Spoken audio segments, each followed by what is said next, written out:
আসসালামু আলাইকুম। আশা করি সবাই ভালো আছেন। আজকে একটা প্রাকৃতিক স্থানে আমি বর্তমানে দাঁড়িয়ে আছি, যেখানে আমার চারপাশে শুধু সবুজে ঘেরা গাছপালা, এগুলো দিয়েই সবকিছু এখানে ভর্তি। এই গাছ আমাদেরকে শেখায় যে এই গাছটা যখন ছোট ছিল, এই গাছটা এত বড় হতে অনেক দিনের সময় লেগেছে।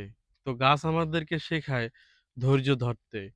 যে একটা গাছ যখন ছোট থাকে, সেই গাছটাকে পরিচর্যা করতে হয়।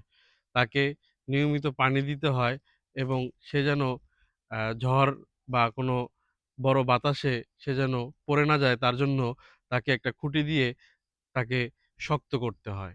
এবং যখন এই গাছের শেকড়টা অনেক গভীরে পৌঁছে যায়, তখন এই গাছটা অনেক উঁচু হয়ে দাঁড়ালেও সে হালকা বাতাসে কখনো পড়ে যায় না।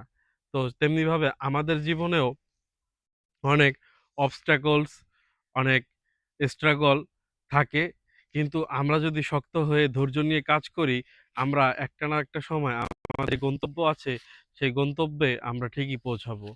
তাই আমি সবাইকে বলব, আপনারা কখনো হতাশ হবেন না। ধৈর্য ধারণ করুন জীবনের প্রতিটি সংগ্রামে, প্রতিটি লড়াইয়ে। বিজয় আসবেই এবং বিজয় তাদেরই আসে যারা সংগ্রামকে নিজের কাছে কৌশল হিসেবে নেয় এবং জীবনের একটি অধ্যায় হিসেবে তারা গ্রহণ করতে পারে। সবাই ভালো থাকবেন, সুস্থ থাকবেন। আল্লাহ হাফেজ।